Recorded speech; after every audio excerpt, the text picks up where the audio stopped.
Welcome to our YouTube channel mission guide institute Delhi. आज मैं इस वीडियो में आपको बताने वाला हूं कि एनआईएस और सीबीएसई इन दोनों की जो आंसर शीट है वो कैसे चेक होती है और कैसे हर एक स्टूडेंट को अपनी आंसर शीट को लिखना होगा। बहुत सारे बच्चे क्या करते हैं कि उनको सारे आंसर्स आते हैं, हर क्वेश्चन का आंसर आता है उनको, लेकिन वो क्या करते हैं कि अपनी आंसर शीट को गलत लिख जाते हैं या जो जितने नंबर का क्वेश्चन होता है उसको नहीं करते हैं, उसकी वजह से उनके नंबर कम आ जाते हैं और कई बार बच्चे फेल भी हो जाते हैं जबकि उनको पूरा का पूरा क्वेश्चन पेपर आता था। ठीक है बस, तो हम इस वीडियो में एनआईएस और सीबीएसई की आंसर शीट जो हमें एग्जाम में मिलती है वो कैसे चेक होती है, कैसे उसके एग्जामिनेशन नंबर मिलते हैं और स्टेप बाय स्टेप कैसे उसका मार्किंग सिस्टम होता है, वो सारा हम इस वीडियो में देखेंगे। मैं उम्मीद करता हूं कि आप इस वीडियो को पूरा एंड तक देखेंगे क्योंकि सारे आंसर जो आपके दिमाग में सवाल हैं आंसर शीट को लेकर और आप एग्जाम कैसे करेंगे वो सारे इस वीडियो में आपको समझ में आ जाएंगे।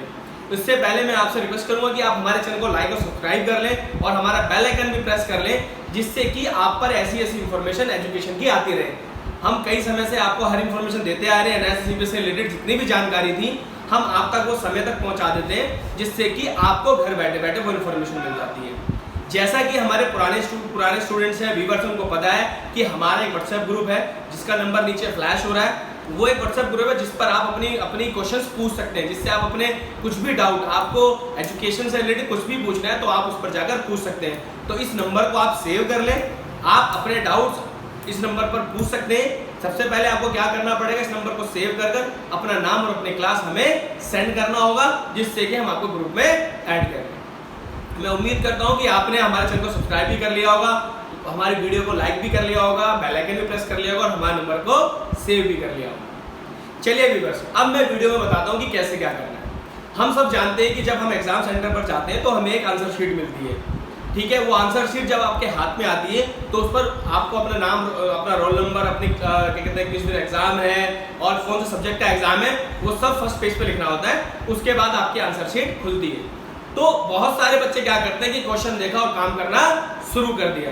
तो व्यूअर्स, आपको आज मैं बताऊंगा कि आपको कैसे वो आंसर शीट करनी है जिससे कि आपके नंबर पूरे के पूरे आ जाए। ठीक है व्यूअर्स, तो सबसे पहले क्या देखना होता है, हमें सबसे पहले पढ़ना होता है क्वेश्चन पेपर। हम गलती करते हैं, क्वेश्चन पेपर का फर्स्ट पेज पढ़ना चाहिए। उसमें ये लिखा होता है कि 1 से लेकर 10 नंबर तक, यानी 1 से लेकर 10 क्वेश्चन तक कितने नंबर के हैं। कहीं किसी सब्जेक्ट में वो 1 नंबर का भी आता है, किसी सब्जेक्ट में वो 3 नंबर का भी आता है, किसी सब्जेक्ट में वो 4 नंबर का भी आता है। अगर मैं पेंटिंग के सब्जेक्ट की बात, अगर मैं एनआईएस में पेंटिंग सब्जेक्ट की बात करूं तो 30 नंबर की थ्योरी होती है, तो उसमें 1 मार्क्स के भी क्वेश्चन होते हैं। और अगर मैं बात करूं मैथमेटिक्स की तो उसमें अलग मार्क्स के क्वेश्चन होते हैं। तो आप सबसे पहले अपना फ्रंट पेज चेक कर लें, क्वेश्चन का उस पर लिखा होता है कि ये इतने मार्किंग का है या इतने नंबर का है और इतने समय में इसे करना है। और ये भी लिखा होता है कि वो क्वेश्चन जो है अगर 2 नंबर का है तो उसमें कितने वर्ड लिखने, अगर 4 नंबर का है तो कितने वर्ड लिखने। मैं आपको अभी अपने सिस्टम पर दिखाऊंगा, कुछ एग्जांपल्स दिखाऊंगा, उसके बाद हम फिर आगे की बात करेंगे। तो आइए व्यूअर्स, मैं आपको दिखाता हूं कि आपको कैसे कैसे हर चैप्टर, हर सब्जेक्ट का अलग अलग मार्किंग सिस्टम कैसे होता है। चलिए मैं अपने कंप्यूटर पे दिखाता हूं, एनआईएस और सीबीएसई दोनों। अब बात करते हैं जैसे एनआईएस की। एनआईएस का एक वो है पेंटिंग का सब्जेक्ट। इसके पहले सबसे पहले हमें देखना है कितने मार्क्स का है, कितने मार्क्स का है, ये देखिए कितने मार्क्स का है, 30 मार्क्स का है, 30 मार्क्स का है। अब इसमें देखिए क्या क्या लिखा हुआ है, the question having 1 mark should be answered in about 10 words. क्या लिखा है, सिर्फ 10 वर्ड के अंदर देना है। द क्वेश्चन हैविंग 2 मार्क्स कितने, 30 वर्ड्स। और द क्वेश्चन हैविंग 3 मार्क्स कितने, 50 वर्ड्स। तो हमें ये नहीं करना कि 2 नंबर का है और मैंने जो मुझे पता है मैंने सब लिख दिया, 3 नंबर का है मैंने 2 पेज भर दिए, इसमें 2 पेज पूरे भर के रख दिए, 1 नंबर का है 10 वर्ड करे थे हमने लिख दिए उसमें 100 वर्ड। तो ये चीज़ हमें ध्यान रखनी है। उसके बाद फिर इसमें हिंदी में भी लिखा हुआ है, ठीक है, ये पढ़ लीजिए पहले। उसके बाद ये क्वेश्चन है, देखिए 2 नंबर का लिखा आ रहा है, तो हमें ये ध्यान रखना है कि ये वाला जो क्वेश्चन है तो ये 2 नंबर का ही लिखना है, यानी कि हमें कितने वर्ड्स लिखने हैं, ओनली 30 वर्ड्स। ठीक है, ये नहीं कि हमने पूरी कहानी रामायण लिखनी है और मेन चीज़ लिखकर उसको स्टॉप कर देना है। देखिए बीच में 1 नंबर का है, फिर 3 नंबर का है, तो हमें ये नंबर के हिसाब से ध्यान रखना है कि हमें कितना क्वेश्चन अटैम्प्ट करना है। ऐसे एनआईएस के में दूसरे उसकी तरफ चलते हैं। ये है हमारा पॉलिटिकल साइंस का। पॉलिटिकल साइंस जैसे सब्जेक्ट बहुत थ्योरेटिकल होते हैं, तो थ्योरी वाले सब्जेक्ट में देखिए इसमें भी इसने वही लिखा हुआ है सब चीज़ें। कितने मार्क्स का है? 100 मार्क्स का है। Question paper consist two section A and B, all question from are to be attempted, यानी सेक्शन ए में से सारे क्वेश्चन अटेम्प्ट करने हैं। Section B has 2 options, required to attempt question from 1 option only. B में 2 option है, उनमें से आपको एक करना है, एक छोड़ सकते हैं। तो ये भी ध्यान रखना है। कई बार हम जल्दबाजी में क्या करते हैं कि बी के भी सारे अटेम्प्ट कर लेते हैं। तो सबसे अच्छी बात है कि सबसे पहले पेपर का जो क्वेश्चन पेपर है उसका फर्स्ट पेज पढ़ लें। अब आगे चलते हैं। देखिए इसमें सबके सामने लिखा हुआ है, क्या लिखा हुआ है? 2:1 mention any 2 example of positive aspects of political science. तो 2 लिखने, यानी अगर 2 लिखोगे तो 2 नंबर मिलेंगे, और 1 लिखोगे तो 1 नंबर मिल जाएगा।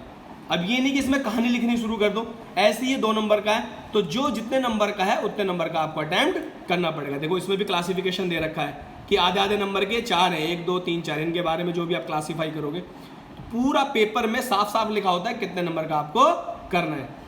अब इसमें लिखा हुआ है, देखिए एक्सप्लेन 5 डिस्टिंक्ट बिटवीन स्टेट, 5 बताने, तो 5 लिखोगे 5 नंबर मिलेंगे, और कहानी लिखोगे तो 1 भी नंबर नहीं मिलेगा। पूछा उसने 5 है और आप ज़्यादा लिख दोगे तो कोई ज़्यादा नंबर नहीं मिलेंगे, बल्कि काट भी सकता है। ठीक है, इसी तरीके से एनआईएस का पूरा पेपर आपको करना होता है। क्लियर होगी बात? अब मैं चलता हूँ सीबीएसई की तरफ। तो सीबीएसई एग्जामिनेशन पर आप यहाँ से निकाल सकते हैं, मैंने पहले निकाला हुआ है। हम बात करते हैं पहले मैथ्स की। देखिए क्योंकि मैथ्स में स्टेप मार्किंग के बारे में हर सब्जेक्ट में स्टेप मार्किंग होती है। अब देखिए ये पेपर है, इसमें ये देखिए ये 3rd क्वेश्चन था, इसमें ऑर्डर और डिग्री पूछी थी। तो ऑर्डर आपने दे दिया, आंसर शीट है ये, तो 2 दे दी, और डिग्री कितनी दे दी? 1। तो दोनों के आधे आधे नंबर आपको मिल जाएंगे। अगर आप आधे का आंसर दोगे तो आधा मिलेगा। अब मैं एक 4 नंबर का क्वेश्चन दिखाता हूँ आपको, वेट कीजिए। ये जैसे ये है 4 नंबर का क्वेश्चन। देखिए कोई है कि डिफरेंशिएट बोथ, ये तो इसको डिफरेंशिएट किया, 2 नंबर तो यहाँ डिफरेंशिएशन के मिल गए इसको। फिर अगली लाइन आपने सॉल्व करी, 1 नंबर इसका मिल गया, देखिए दिख रहा है। और ये फिर ये वाला करा, तो ये 4 नंबर आपको इस तरीके से मिलेंगे, यानी स्टेप वाइज मार्किंग भी आपकी होती है। ऐसा ही सेम आपके थ्योरेटिकल वाले सब्जेक्ट में होता है। अगर आप थ्योरी का मैं देखो हिस्ट्री में निकालता हूँ या मैं केमिस्ट्री निकालता हूँ, तो देखिए केमिस्ट्री में भी अगर आप थ्योरेटिकल चीज़ें लिखोगे, देखिए ये आपने डायग्राम बनाया है, इसके आधे आधे नंबर है। आपने ये सॉल्यूशन लिखा है तो इसका 1 नंबर है, दूसरे सॉल्यूशन का 1 नंबर है। तो इस तरीके से थ्योरी वाले में भी आपकी स्टेप मार्किंग होती है। देखिए इसमें 1 2 3 ये 3 चीज़ एक्सप्लेन करनी थी, तीनों के आधे आधे नंबर आपको दिए गए हैं। ये देखिए, समझ रहे? तो इस तरीके से आपकी स्टेप मार्किंग इसमें होती है, थ्योरी वाला हो या फिर आपका नॉर्मल एग्जामिनेशन हो। क्लियर हो गई बात? तो इस तरीके से आपको अपने सब्जेक्ट वाइज ध्यान रखना है कि आप कितने नंबर का पेपर कर आ रहे हैं और कितने नंबर का पेपर आपको नंबर वाइज करना है। ठीक है व्यूअर्स, तो ये सारी चीज़ें और बहुत सारी चीज़ें वीडियो में आगे मैं बताऊंगा, आप उसको देखते रहिए, सुनते रहिए। तो व्यूअर्स आपने देखा कि किस तरीके से हमारा मार्किंग सिस्टम है, किस तरीके से जो पेंटिंग का सब्जेक्ट था 30 मार्क्स का था, उसमें कैसे कैसे मार्किंग सिस्टम होता है। तो आपको बड़ा ध्यान कर क्वेश्चन करना है। ये नहीं कि 2 नंबर का क्वेश्चन है तो आपने भर दिए 2 पेज, ऐसा नहीं है। अगर 2 नंबर का क्वेश्चन है तो आपको 30 वर्ड्स के अंदर उसे कंप्लीट करना है। अगर 4 नंबर का है तो उसको 80 वर्ड्स में करना है। तो हमें ये देखना है कि हमें आता है, तो उसका मतलब ये नहीं कि हम पेपर को पूरा भर देंगे जिससे कि आप अपने पूरे क्वेश्चन अटेम्प्ट नहीं कर पाओगे। तो ये प्रॉब्लम आती है स्टूडेंट्स को। जो बच्चे अच्छे होते हैं वो क्या करते हैं कि 2 नंबर के क्वेश्चन में सारा लिख देते हैं जो उनको पता होता है, पता लगा कि वो 2 नंबर का है और आपका टाइम भी खराब हो गया। तो सबसे पहला हमें क्या करना है, अपने टाइम को सेव करना है। हमें ये पता होना चाहिए कि अगर हम ये क्वेश्चन कर रहे हैं तो ये कितने मार्क्स का है। अगर ये 2 मार्क्स का है तो हमें 30 वर्ड्स लिखने, अगर ये 4 मार्क्स का है हमें 80 वर्ड्स लिखने, अगर ये 6 मार्क्स का है तो हमें इसमें 60, हमें 100 120 के आसपास वर्ड्स में लिखने। तो इस चीज़ का ध्यान रखना है। दूसरा मैं आपको बता रहा था कि जब कोई कॉपी चेक होती है तो जो एग्जामिनर होते हैं, जो उनके जो कॉपी चेक करने वाले टीचर्स होते हैं, वो उनको एक दिन में 25 कॉपी के आसपास चेक करनी होती है, 20 से 25। उनको 6 से 8 घंटे 6 घंटे के आसपास समय मिलता है। तो वो भी टीचर चाहता है कि जल्दी से जल्दी हम अपनी कॉपी चेक कर लें। तो उस कॉपी चेक करने में आपको थोड़ी सावधानियां बरतनी है। आपको अपने पेपरों को कैसे लिखना है, सबसे पहला उसमें ये होता है कि आप टीचर का डिस्टर्बेंस कम हो। क्यों? क्योंकि जब टीचर चेक कर रहा है तो वो चाहता है कि जल्दी से जल्दी कॉपी चेक कर ले। तो वो उसका डिस्टर्बेंस कैसे कम होगा, जब आप सीरियल वाइज काम करेंगे। फॉर एग्जाम्पल कि आपको पहला क्वेश्चन करना, फिर दूसरा, तीसरा, चौथा, पांचवा। अगर आपको सीक्वेंस से आता है तो आप सीक्वेंस से कीजिए, चाहे वो 1 नंबर का हो चाहे वो 4 नंबर का हो। बात समझ रहे? सीक्वेंस से कीजिए और कोशिश करें, अगर आपके उसमें सेक्शन ए बी सी है और अगर आपको सेक्शन ए आता है तो आप सेक्शन ए के सारे क्वेश्चन करिए पहले, फिर सेक्शन बी के, तो उसको बड़ी आसानी होती है चेक करने में और नंबर भी जल्दी जल्दी दे देता है। दूसरी बात, आंसर, किसी भी क्वेश्चन का कोई भी आंसर ना छोड़े, क्योंकि एग्जामिनर क्या चाहता है कि सारे बच्चे पास हो जाए। एवरेज बच्चे को भी कोशिश करते हैं, जो कॉपी चेक करने वाले होते हैं, कि बच्चे पास हो जाए, लेकिन अगर आप उसका आंसर नहीं लिखोगे तो फिर आप कैसे पास होगे। तो इसीलिए आपसे ये है कि आप सारे क्वेश्चन का आंसर करें, आपको आता हो चाहे ना आता हो, कोशिश करें कि उसमें कुछ ना कुछ लिख कर आए, क्योंकि जब कॉपी चेक होती है तो फटाफट कॉपी चेक करने पर वो उसमें नंबर, एक आधा नंबर दे देते हैं। तो आपको अपने टाइम मैनेजमेंट करके आपको सारे क्वेश्चन करने, चाहे आपको आते हो चाहे ना आते हो। तीसरा है कि वही जो मैं पहले बता रहा था कि नंबर के हिसाब से क्वेश्चन को अटेम्प्ट करें। 1 नंबर का है तो 15 वर्ड, 2 नंबर का है तो 30 वर्ड, 4 नंबर का है तो 80 वर्ड, 6 मार्क्स का है तो 120 वर्ड्स। तो इसको इस हिसाब से करें जिससे कि टीचर देखे कि हाँ भी जल्दी भी पढ़ ले, क्योंकि सारा तो पढ़ेगा नहीं, मेन चीजें पढ़ता है। उसके बाद क्या करना है आपको, जो भी मेन हेडलाइन है आपके उसमें, उसको अंडरलाइन करना बहुत जरूरी है। अगर आप अंडरलाइन कर देंगे और तो टीचर मेन अंडरलाइन पढ़ लेगा और आपको पूरी इंफॉर्मेशन सही से मिल जाएगी। बात समझ रहे? और क्या करना है फिर, सफाई का ध्यान रखना है। ये नहीं कि उसको रफू कर दिया, पूरे पेपर को गोले गोले बना दिया, काट दिया, इसे काट दिया, उसे काट दिया। अगर आपको काटना भी है, कोई आपकी ऐसी लाइन है जो गलत हो गई, तो आप उस पर सिर्फ सिंगल लाइन आप कर दें, जिससे कि पता लग जाए कि ये कट गया है। ये नहीं कि उस पर हम क्या करें, गोले बना दे, गंदी बिल्कुल गंदी राइटिंग कर दे, जिससे कि पेपर बिल्कुल खराब हो जाए। दूसरा ये है कि आपकी जो प्रेजेंटेशन है, प्रेजेंटेशन आपको बहुत अच्छी करनी पड़ेगी। मान लीजिए आपके में साइंस का है, कोई मतलब माने साइंस है, केमिस्ट्री या फिजिक्स है, तो उसमें ग्राफ बनते हैं, मैथ्स के अंदर भी ग्राफ बनते हैं। आप कोशिश करें कि ग्राफ के लिए आप अच्छी पेंसिल का यूज करें और बहुत सफाई से उस ग्राफ को बनाएं। अगर आप पेन से भी बना रहे हैं तो आप स्केल का और उसका यूज कर लें, जिससे कि यूज करने से आपका जो है वो ग्राफ अच्छे से बन जाए। या आप मास कम्युनिकेशन का पेपर दे रहे हैं तो उसमें भी आप ग्राफ को अच्छे से करें।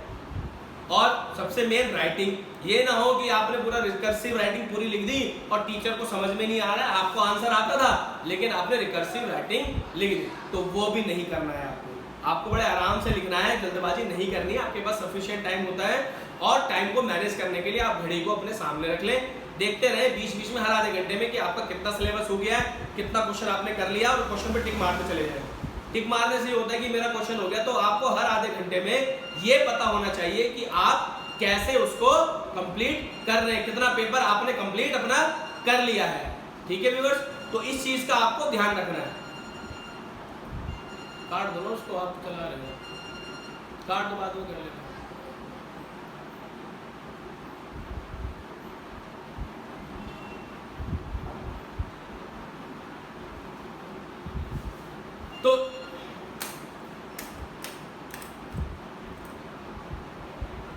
तो ये बहुत सारी चीजें आपको ध्यान रखनी है, जिससे कि अगर आपको अच्छे से क्वेश्चन का आंसर आता है तो आप उसको पूरी तरीके से सॉल्व कर लें।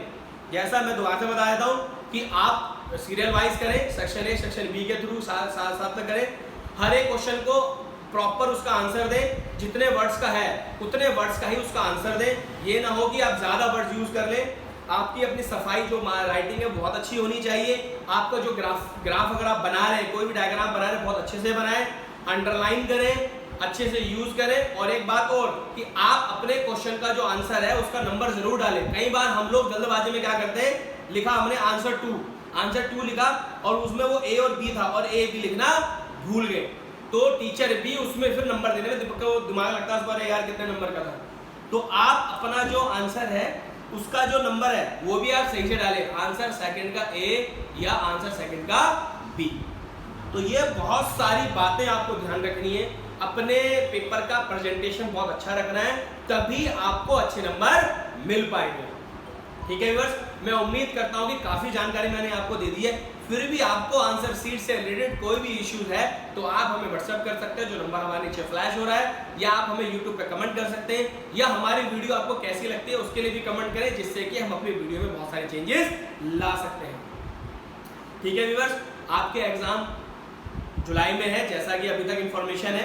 अगर वो चेंज होते हैं तो हम आप तक वो इन्फॉर्मेशन पहुंचा देंगे, लेकिन अभी आपके एग्जाम जुलाई में है। आप बहुत तैयारी करें और मैं उम्मीद करता हूं और मुझे पता है कि जो जितने व्यूअर्स हमारे हैं सब बच्चे पास हो जाएंगे।